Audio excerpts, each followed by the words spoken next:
এই যে মেয়ে, এটা মানুষ কিভাবে বুঝবে যে আপনি মেয়ে? Good question. আমি মেয়ে, আমার চুল আছে লম্বা, চেহারা মেয়েদের মতো, তারপরে দেন হচ্ছে গিয়ে বডি ফিগার এভরিথিং মেয়েদের মতো, শোনা গো আমার ছেলেদের মতো হলে দেন কণ্ঠ মেয়েদের মতো, ভয়েস মেয়েদের মতো, তো ছেলেদের মতো তো কিছু নাই আমার। এখন আমি আপনাকে একটা প্রশ্ন করি ভাই, আপনি যে ছেলে সেটা মানুষ কিভাবে বুঝবে? আপনার টুনটুনি আছে তো? যদি নির্বাচন আর 15 দিন চলতো, মির্জা আব্বাস আত্মহত্যা করতেন। তাকে যে ভয় দেখানো হয়েছে, তার জীবন যেভাবে তেনা তেনা করে দিয়েছে। রবি ভাই ঠিকই বলেছে, নির্বাচনে মির্জা আব্বাসের জীবন পুরাই তেনাতেনা করে ফেলছে নাসিরউদ্দিন পাটোয়ারি। এরকম যদি আরো কিছুদিন চলতো তাহলে মনে হয় মির্জা আব্বাস আসলেই কিছু একটা করে বসতো। এই তুমি তো দুষ্ট আছে, মির্জা আব্বাসের নাম বলিও না, উনি রাগ করবে। আমার মাফ করে দেন হুজুর, আমার ভুল হয়ে গেছে। আচ্ছা, আপনার কি জানেন চায়ের ইংরেজি কি? চলেন আমরা একটু জেনে আসি। চাচা, চায়ের ইংরেজি কি? ব্যালক কফি। আপনি যে এই যে চা খাইতেছেন, এই চায়ের ইংরেজি কি? শরবত। প্রশ্নটা হইলো যে এই যে চা যে খান, চায়ের ইংরেজি কি? কফি। হ্যাঁ, কফি। চায়ের ইংরেজি নাকি কফি, আর এই জন্যই হয়তো অনেক আগেই তাহির হুজুর বলে দিয়েছিল সে চা খায় না, সে এখন কফি খায়। তো কেমন আছো তোমরা? আশা করি সবাই ভালো আছো। চলে আসলাম আরো একটি নতুন ভিডিও নিয়ে। আজকের ভিডিওতে থাকছে অস্থির বাঙালির অস্থির কর্মকাণ্ডগুলো, যেগুলো দেখে তোমরাও আসবে। তো বেশি কথা না বাড়িয়ে চলো আমরা ভিডিওতে চলে যাই।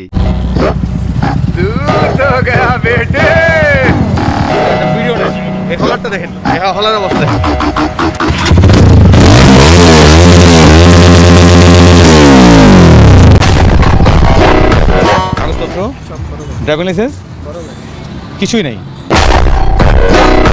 হেলমেটও নাই। হেলমেট আছে বাসায়।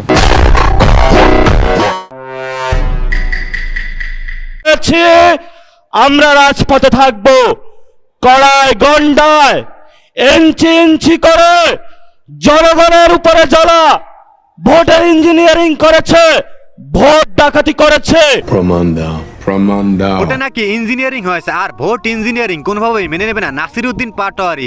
দিলেন রাজপথে থাকার হুঙ্কার। আর ওইদিকে অনেকেই বলতেছে নির্বাচনে হেরে নাকি পাটোয়ারির সাহেবের মাথা পুরাই গেছে। আমাদের থেকে ছোট ছোট বাচ্চারা রিলেশন করে, আর আমাদের ক্লাস 10 এ উঠলাম, আমরা পারবো না। রিলেশন কয়টা করেছেন এখন পর্যন্ত? লাইফে একটাই। কতদিনের সম্পর্ক ছিল? 3 বছর। ক্লাস 6 এ বসেই প্রেমে পড়ে গেলেন? আমি পড়ি না, আমার ইচ্ছা করে হয়। তাই ফ্রেন্ড ছিলাম, দেন প্রপোজ করছে, আমি রাজি ছিলাম না, ফ্রেন্ডরা বলছে পরে অ্যাকসেপ্ট করছি। এমন ওরকম ছিল না রিলেশন, বেস্ট ফ্রেন্ড ছিলাম তো রিলেশন করতে করতে করতে অনেক বছর হয়ে গেছে। লে হালুয়া, বান্ধবী দেখি ক্লাস 6 এ বসেই প্রেমে পড়ে গেছে। আসলে মানুষ তো আর এমনিতেই বলে না, প্রেম না মানে কোনো বয়স, না মানে কোনো বাধা, যে কোনো বয়সে যে কারো প্রেমে পড়া যায়। কি বলেন আপনারা? আর এই ছোট্ট বয়সেই প্রেম করে বান্ধবীর মধু খেয়ে উড়াল দিয়েছে তার বয়ফ্রেন্ড। কাজটা কিন্তু একদমই ঠিক হয় নাই। এক বছরে 24টা প্রেম করেছি, 7 দিনের বেশি প্রেম থাকে না। ভালোবাসা কানে ধরছি আর না, কষ্ট বাপে ভাই পাইছে, আমি না। প্রেমিক ছিল, চলে গেছে, যাওরা। আমার এক্স একটা যাওরা, আমার তো এক্স তেমন ভাবে ছিল না, 24-25টা এক্স। 7 দিনের বেশি প্রেম থাকে না, কষ্ট। আর আমি এক বছরে 24টা প্রেম করেছি। জানি না। বান্ধবী দেখি একদম 12 ভাতারিতে পরিপূর্ণ হয়েছে, 24-25টা এক, 7 দিনের বেশি প্রেমও থাকে না। আসলে ক্যামেরার সামনে তাই মুখে যা আসছে তাই বলতে আছে, ভাইরাল তো হওয়া লাগবে, তাই না? স্পষ্ট ভাষা বলে দিতে চাই, সরাসরি বাবুনগরী রহমতুল্লাহি আলার বিপক্ষে যে কথা বলেছ, কটূক্তিমূলক কথা বলেছ, বেয়াদবিমূলক কথা বলেছ, তার জন্য তোমাকে মাফ চাইতে হবে।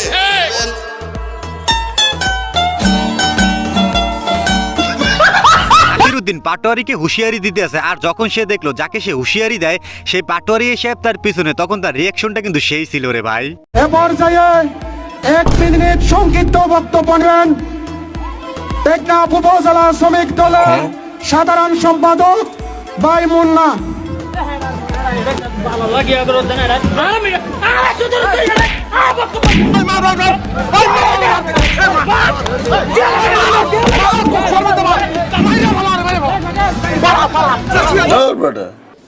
মানে কি বলবো, যাই হোক। বেচারা মঞ্চে উঠে বক্তব্য দিতে গিয়ে পড়ে গেছে একটা মাইনকেজি পায়, কারণ তার পাশেই শুরু হয়ে গেছে অ্যাকশন। এখন বারবার মাইকে ফু দেওয়া ছাড়া বেচারা আর কি করার আছে। চিরদিন তোমার না বিপ্লব লাঠি নাও, একটা লাইন ভুল হলে একটা করে পারি। আগে না ভুল হলে আমি বলবো। ও মায় আমার প্রাণে বাজায় বাঁশি সোনার বাংলা, আমি তোমায় ভালোবাসি। এমন কিছু না, বন্ধুদের একটু জাতীয় সঙ্গীত শেখানো হইতেছে আর কি, আর ভুল হলেই পিছন একদম লাল করে দেবে। এখানে তো আর জোড়াজোড়ির কিছু নেই। কেউ একটা হিরোইনকে দেখে যদি একটা প্রডিউসার বা একটা ডিরেক্টর বা একটা মানুষের কামনা বাসনা নাই হয়, তাহলে সে কি হিরো, কিরকম হিরোইন?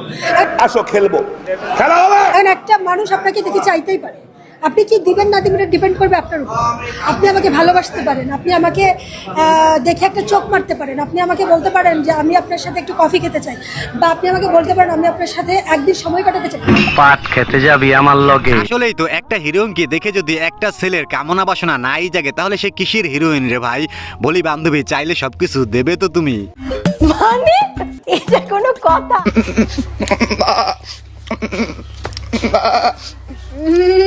না আজ নেই, কাল নেই, কাল না।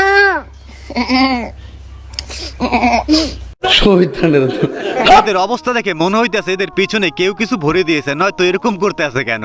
কিছু বলবেন? হাইকোর্টের এই রায় বদলানো উচিত, এরকম রায় দেওয়া উচিত যে মেয়েরাও বিয়ে করতে পারবে দ্বিতীয় হাজবেন্ডের অনুমতি ছাড়া বা তালাক ছাড়া, এরকম রায় দিলে ভালো হয়। এমনিতেই তারা অন্য জায়গায় হয়তো বা বউ রেখে দেয়, তখন হবে যে তারা বউ নিয়ে বাসায় চলে আসতেছে, তখন তো এটা ঠিক হচ্ছে না। এখন এটা তো আরো ওপেনলি করতে পারবে তারা। কি বান্ধবীর কথাই ক্লিয়ার না ভেজাল আছে? যেহেতু ছেলে মেয়ে সমান অধিকার, তাই এই আইন করা উচিত যে একটা মেয়ে চাইলে 1 থেকে 2-3টা বিয়ে করবে। বলি বান্ধবী, তুমি যখন 1-এর অধিক বিয়ে করবে, আর যখন তুমি তাদের সাথে সংসার করবে, আর তারপর যখন তোমার সন্তান হবে, তখন সেই সন্তানের আসল বাপকে সেটা বুঝবে কিভাবে? এটা একটা সুন্দর প্রশ্ন আপনার, আসলে খুব টেকনিক্যাল প্রশ্ন। আমার বন্ধুর ছোটবেলার ভিডিও পেয়েছে যে কিনা ছোটকাল থেকে বিএমপি করতো। চলেন ভিডিওটি দেখে আসি। মাথায় রাখবেন, দানের শীষ এলে কিন্তু সবাই একটা করে ফ্যামিলি কার্ড দেওয়া হবে। না না, এসবের কোনো প্রয়োজন নেই। ছোটবেলা থেকে আমি বিএমপি করতাম, এই আজকে বিএমপি আমাদের মাঝে আজকে আব্বাস ভাই এসেছে, ঈদ লাগতেছে। আমাদের আব্বাস ভাইকে অনেক শুভেচ্ছা জানাই। মতিঝিলের মাটি আব্বাস ভাইয়ের ঘাট। বন্ধুকে দেখে আবার কেউ পিচ্চি মনে করে না, বন্ধুর বয়স মনে হয় 40 কিংবা 50 হয়ে গেছে, তারে দেখতে একটু পিচ্চি পিচ্চি লাগে আর কি। আমি বিশ্বাস করি না।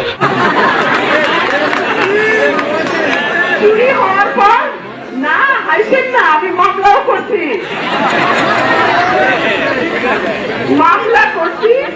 জেলে করছি, 2টা চোর রে, ঠিক করছি না? চোরের বিরুদ্ধে মামলা করেছেন, তাদের জেলেও পড়েছেন, একদম ঠিক করেছেন, কিন্তু কি চুরির অপরাধে তাদের জেলে পড়েছেন সেটা তো বললেন না ম্যাডাম। কিন্তু এইবার যেন আর হাত চুরি না হয়।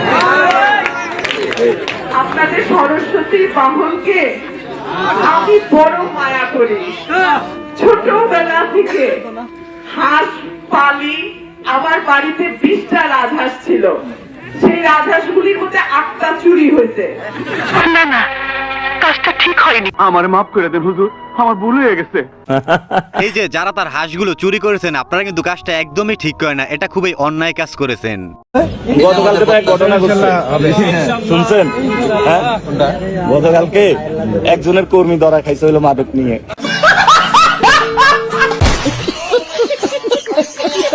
কেমন লাগলো অস্থির বাঙালির ভিডিওগুলো? যদি ভালো লাগে তাহলে অবশ্যই চ্যানেলটি সাবস্ক্রাইব করে আমাদের সাথেই থাকবেন।